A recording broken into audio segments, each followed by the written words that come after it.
오늘 새벽에 출애굽기 26장의 말씀을 읽었습니다. 참 이 말씀을 읽게 되면 도대체 우리가 무엇을 읽고 도대체 이것이 무엇을 말씀하시는 것인가 라는 그러한 생각이 들기도 합니다. 그래서 아침에 제가 설교를 준비하면서 이거를 좀 설명드리기 위해서 이 그림으로다 이걸 한번 저희가 볼 필요가 있습니다. 여기에 보게 되면 오늘 보았던 것은 성막에 대하여서 우리에게 먼저 보여주고 있습니다. 성막. 이 하나님의 그 성소를 쌓아오는 그 겉에 그 천들이 오늘 앞에서 1절서부터 우리 14절까지 해서 설명을 하고 있는데, 이것이 그냥 보게 되면 한 개의 막으로만 된 것이 아니라 네 개로서 되어 있습니다. 네 개로서. 첫 번째는 그 우리가 앞부분에 그 화면에 보게 되면 앞부분에 이렇게 화려한 천사의 모양으로 만들어진 그러한 겉면으로 만들어져 있는데, 가늘게 꼰 배실과 청색, 자색, 홍색 실로 그룹을 수놓은 10폭의 휘장입니다.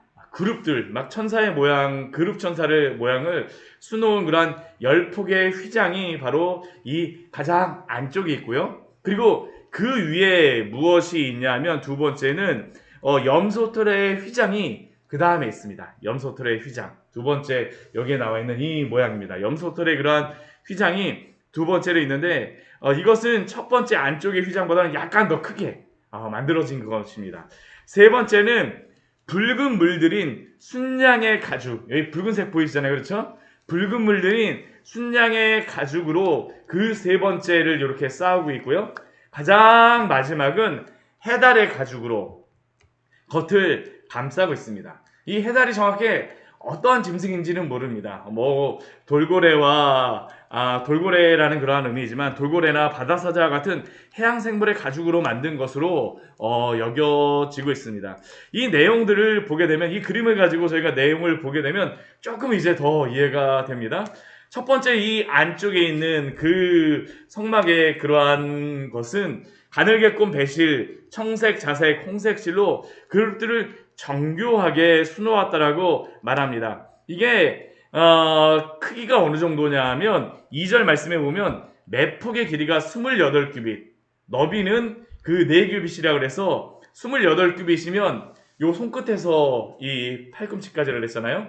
이걸 28규빗으로 하게 되면 12.6m, 길이가 한 12.6m 정도의 그러한 것이고, 너비가 1.8m, 그 4규빗 정도라 했으니까 한 1.8m로 이 천을 5폭씩 연결하는 겁니다. 이러한 거를 5개를 연결을 하는 겁니다. 5개를 연결해갖고 한 세트로 다 만들어요. 그러면 10폭이라고 그랬으니까 5폭씩 2세트를 만든 다음에 이것을 가운데를 금고리로 해서 연결하는 게 바로 이 전체적인 안쪽에 있는 휘장을 만드는 그러한 방법입니다. 두 번째 염소털 휘장도 어떻게 만들지 우리에게 말씀하여 주시는데요. 이 염소털 휘장 같은 경우에는 길이가 이게 30규빗입니다.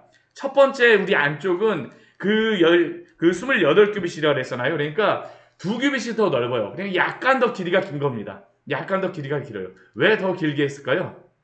덮는 겁니다. 덮기 위해서. 안쪽의 것을 덮기 위해서 그 30규빗으로 하고, 그 너비는 1.8m, 4규빗이 동일한데 이것은 11폭으로 만듭니다. 11폭. 앞에 것은 10폭으로 만드니까 이 11폭으로 만드니까 5개를 한 세트로, 하나는 6개를 한 세트로. 그리고 연결하는 것은 무엇으로 하냐면 이것은 노스로 다 하게 됩니다. 노스로. 안쪽은 금으로 다 만드는데 요 바깥쪽은 노스로 만들어서 조금 더 이게 그 바깥으로 갈수록 점점 이게 조금 더 안쪽으로 갈수록 더 귀중한 그러한 더 값비싼 것으로 만든다라는 것을 우리가 알 수 있습니다. 그 세 번째 그 휘장은 붉은 물들인 순양의 가죽인데, 이것은 14절 말씀에 나오지만 그냥 한 줄만 나옵니다.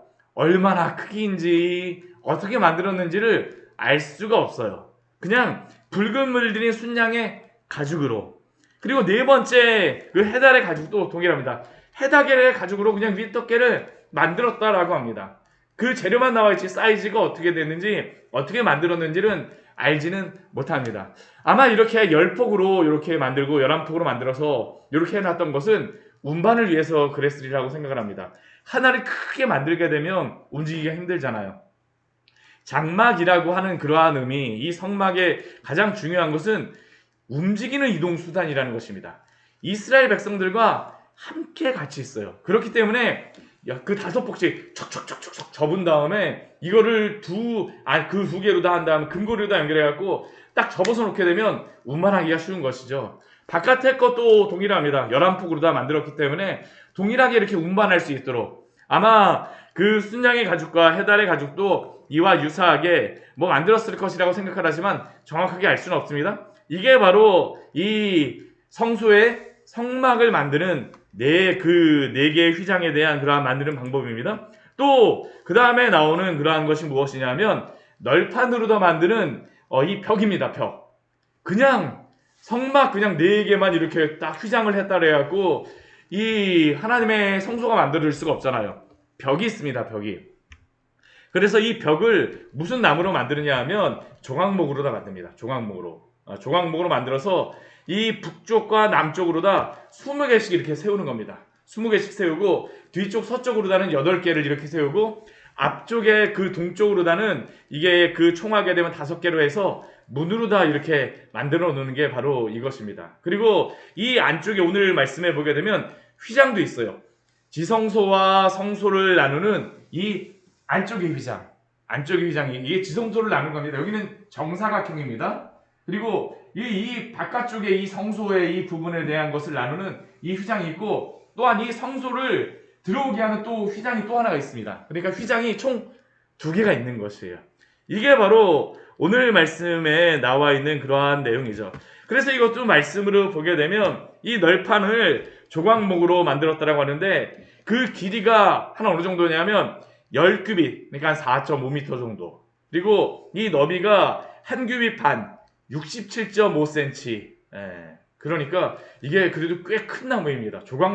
조각목이 이렇게 큰 나무를 제가 광야에 가서 보기가 쉽지 않거든요. 그러니까 좋은 나무, 큰 나무를 모아갖고 조각목 중에서 이것을 만들었다라는 겁니다. 그래서 이러한 널판을 가지고 벽을 촉촉촉촉 세웠다라는 게 이 오늘의 말씀이고 또 31절 이후의 말씀에 보게 되면 이 출입문의 휘장들을 어떻게 만드는지를 말씀하시죠.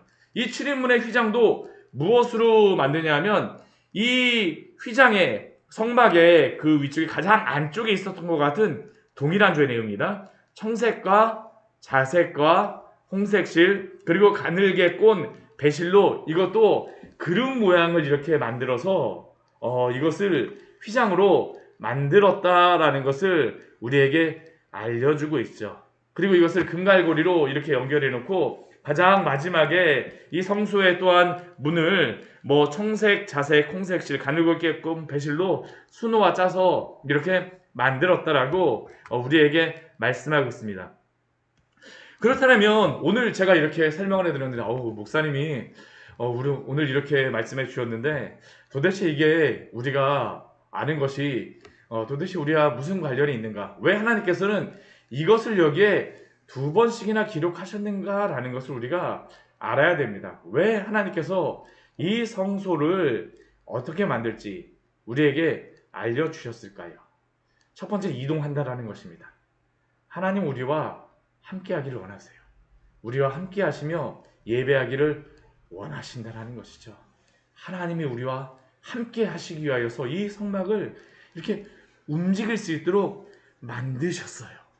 또한 중요한 또 2번째 이유가 있는데 오늘 말씀을 보게 되면 이 하나님의 성막이 만들어질 때에 그냥 하나의 재료로만 만들지 않았다라는 것을 우리가 알 수 있습니다. 한번 말씀을 한번 잘 보세요. 이 실 하나하나를 잘 꿰어서 연결해서 만들고요. 그리고 그 실을 가지고 천으로 크게 만들고 나면 그것은 어떻습니까? 5개를 한 폭을 5개로서 이렇게 폭으로 다 이렇게 연결해서 또 만들게 되어지고요. 그 5폭으로 만들고 또한 6폭으로 만들어진 것을 금갈고리와 또한 녹갈고기를 통해서 어떻게 돼요? 연결을 한다라는 것이죠. 벽도 동일합니다. 오늘 우리가 그냥 하는 것이 시멘트 벽 갖다 이렇게 쭉 해놓는 게 아니고 어떻게 합니까? 조각목을 20개로 다 이렇게 만들어갖고 다 다 연결합니다. 그리고 그것을 연결할 수 있도록 갈고리를 맞는 다음에 채 같은 경우로 다 껴갖고 넘어지지 않도록 이것을 연결해 놓습니다. 이 모든 것들이 하나로서 이루어지는 것이 아니라 다 함께 이어져서 연합함으로 만든다라는 것을 오늘 성소를 통해서 우리에게 보여지는 가장 그러한 중요한 진리 중에 하나입니다. 이것은 또한 우리가 교회를 어떻게 이루어 가야 될지에 대하여서 말씀하여 주시는 것 아닙니까? 우리 에베소서 우리 2장 말씀을 같이 한번 보도록 하겠습니다. 오늘 제가 이렇게 장황하게 설명드렸던 이유는 바로 신약 성경에서 이 성소를 이것과 동일하게 우리에게 말씀하고 있기 때문입니다. 우리 에베소서 우리 2장 20절에서부터 우리 22절까지의 말씀을 우리 같이 한번 보도록 하겠습니다. 에베소서 2장 20절부터 22절까지의 말씀 우리 같이 한번 읽어보도록 할까요? 에베소서 2장 20절에서부터 22절입니다. 같이 읽겠습니다. 너희는 사도들과 선지자들의 터 위에 세우심을 입은 자라. 그리스도 예수께서 친히 모퉁이들이 되셨느니라. 그의 안에서 건물마다 서로 연결하여 주 안에서 성전이 되어가고 너희도 성령 안에서 하나님이 거하실 처소가 되기 위하여 그리스도 예수 안에서 함께 지어져 가느니라. 아멘. 오늘 성소의 모양, 성전의 모양을 에베소서 말씀을 통하여서 우리에게 보여주시죠. 그리스도가 친히 모퉁이 돌이 되어십니다. 우리는 그리스도가 아니면 교회를 이룰 수가 없어요. 그러나 교회를 이룬다라고 할 때 한 사람, 잘난 사람, 능력 있는 한 사람을 통하여서 목사 한 명이 교회를 이루는 것이 아닙니다. 우리가 3년 전에 교회를 개척을 하고 또한 광야의 생교회를 그 광교에 세우게 하셨지만 제가 혼자서 또한 사모와 둘이 저희 가정이 혼자서 이루는 것이 아닙니다. 어떻게 교회를 이루십니까?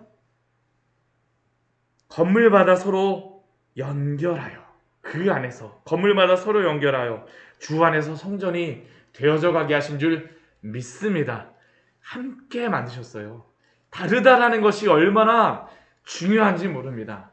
모두 다 갖게 되면 이 성전이 만들어질 수가 없어요. 다 다르지만 어떻습니까? 주 안에서 성령으로 다 연결하게 하셔서 주님의 교회를 오늘도 이루어 가시는 줄 믿습니다. 그래서 예수 안에서 함께 오늘도 지어가세요. 이게 바로 교회입니다. 오늘도 그렇게 만들어 가세요. 이게 얼마나 은혜롭습니까? 우리가 하나님의 교회를 이룬다라고 할 때 하나님이 함께 이루게 하시는 것들. 지난 3년 동안의 그러한 개척의 모습을 보면서 제 머릿속에 이번 주 이제 3주년 기념 예배를 드린다라고 하였지만 한 분 한 분 오시는 그러한 생각들 합니다. 앉으시는 자리도 다 있어요. 보면 편하신 자리가 있습니다. 여기 앉으셔야 됩니다. 저도 거기에 그분이 앉으셔야지 제 마음이 편해요. 주님의 교회를 그렇게 이루어 가시는 것이죠. 주님이 그렇게 만들어 가십니다. 오늘 출애굽기 우리 26장 말씀해 보게 되면 서로 하나하나의 재료들이 다 이어진다는 것을 우리에게 보여주고 계세요. 또한 오늘 우리 출애굽기 26장의 이 말씀을 보게 되면 하나님의 성소를 어떻게 들어가는가라는 것을 우리에게 말씀합니다. 오늘 제가 이것을 말씀드리면서 좀 강조했던 게 무엇이냐 하면 금고리가 안쪽에 지어지고 쓰고 바깥쪽에는 노수로 쓰고 우리 휘장 같은 경우에도 안쪽에 청색, 자색, 홍색 실, 가늘게 꼰 배실로다 이렇게 그룹 모양의 천사를 만든다는 것은 가장 비싼 그러한 그 휘장 천으로 만들었다라는 것을 의미합니다. 가장 비싼 것이에요. 이거 겉에 있다라는 것이 싸다라는 게 아니라 가장 노동도 많이 들어가고 가장 비싼 것으로 만들었다라는 겁니다. 왜 그렇게 하셨을까요? 하나님의 그러한 거룩하심에 가까이 올수록 함부로 침범할 수가 없다는 겁니다. 하나님이 계신 그곳이 굉장히 거룩하다는 것을 여기서 표현하고 있어요. 아무나 이 하나님의 성소에 들어갈 수가 없습니다. 어떻게 합니까? 성소를 만들고 가장 겉에 이렇게 성벽을 이렇게 그 성소에 이런 성막들을 이렇게 함으로 말미암아 아무나 들어갈 수 없게 하셨습니다. 들어갈 수 있는 방법을 아무나 들어갈 수 없게 해요. 왜냐하면 하나님의 그 거룩하심을 침입할 수가 없기 때문이죠. 신의 산도 어떻습니까? 신의 산에 올라올 때 신의 산의 사람들로 하여금 아무나 못 들어오게 합니다. 거기 침입하게 하면 하나님께서 심판하신다라고 말씀하세요. 왜요? 하나님의 그 거룩하심을 죄에 있는 사람이 함부로 침입할 수가 없기 때문이죠. 그러나 이 성소에 그렇다라고 해서 들어갈 수 없는 것이 아닙니다. 들어갈 수 있는 방법이 있습니다. 어떻게 들어갈까요? 휘장을 통하여서 들어갑니다. 휘장을 통하여서. 하나님이 만드신 그 방법을 통하여서 하나님은 하나님의 그 거룩하심에 들어올 수 있도록 우리에게 허락하여 주셨습니다. 침입할 수 없는 그러한 모양으로서 우리에게 보여주는 것이 무엇일까요? 휘장을 만들 때에, 지성소 휘장을 만들 때에 거기에 그룹 천사가 새겨져 있어요. 이 그룹 천사는 무엇을 떠올리게 할까요? 에덴 동산의 동쪽에 있는 그룹 천사와 함께 두루 도는 불칼, 아무도 들어올 수 없게 만드셨다는 것이죠. 그러나 어떻게 그곳에 들어갈 수 있습니까? 하나님이 하나님의 방법으로 그 휘장을 열어주심으로 오늘 우리가 그곳에 갈 수 있는 줄 믿습니다. 이것을 요한복음 말씀에서 예수님께서 이렇게 말씀하시죠. 내가 문이라고 말씀하세요. 내가 문이라고. 성소의 문은 누구일까요? 예수님입니다. 예수님. 우리 요한복음 우리 7장 그 10장 7절 말씀에 보면 예수님이 이렇게 말씀하세요. 그러므로 예수께서 다시 이르시되 내가 진실로 진실로 너희에게 말하노니 나는 양의 문이라. 나보다 먼저 온 자는 다 절도하여 강도니 양들이 듣지 아니하였느니라. 내가 문이니 누구든지 나로 말미암아 들어가면 구원을 받고 또는 들어가며 나오며 꼴을 얻으리라. 도둑이 오는 것은 도둑질하고 죽이고 멸망시키려는 것뿐이요 내가 온 것은 양으로 생명을 얻게 하고 더 풍성히 얻게 하려는 것이라. 다른 방법으로 들어가면 다 무엇입니까? 도둑입니다. 강도예요. 절도예요. 오직 누구를 통해서만요? 예수님을 통하여서만. 그리고 그 문을 통하여 들어오는 그러한 모든 사람들, 예수님을 믿는 사람들에게 오늘도 생명을 얻게 하며 더 풍성히 얻게 하시는 줄 믿습니다. 또한 예수님이 이렇게 말씀하셨죠. 내가 곧 길이요 진리요 생명이니 나로 말미암지 않고는 아버지께로 올 자가 없느니라. 예수님이 휘장입니다. 우리는 예수님을 통하여서만 들어갈 수 있어요. 얼마나 감사합니까? 하나님의 그 거룩하심에 예수님을 통하여서 우리에게 들어가게 하셨습니다. 그래서 예수님이 십자가에 죽으셨을 때에 있었던 일이 무엇입니까? 휘장이 위로부터 아래로 찢어져 둘이 되고 땅이 진동하며 바위가 터지고 이 휘장에 들어갈 수 있는 문을 예수님을 통하여서 우리에게 주셨다는 것을 우리에게 분명히 보여주고 있습니다. 오직 죄인인 사람은 하나님이 정하신 구원의 길인 예수 그리스도를 믿음으로만 구원을 받을 수 있습니다. 그리고 이것이 바로 우리가 하나님과 화목할 수 있는 유일한 길이요. 바로 이 성소는 우리에게 구원을 주시고 하나님과 교제를 하게 하시는 놀라운 그 은혜의 장소인 줄 믿습니다. 이 은혜 안에 오늘도 살아가십시오. 같이 기도하도록 하겠습니다. 하나님 아버지, 오늘 말씀을 통하여서 우리에게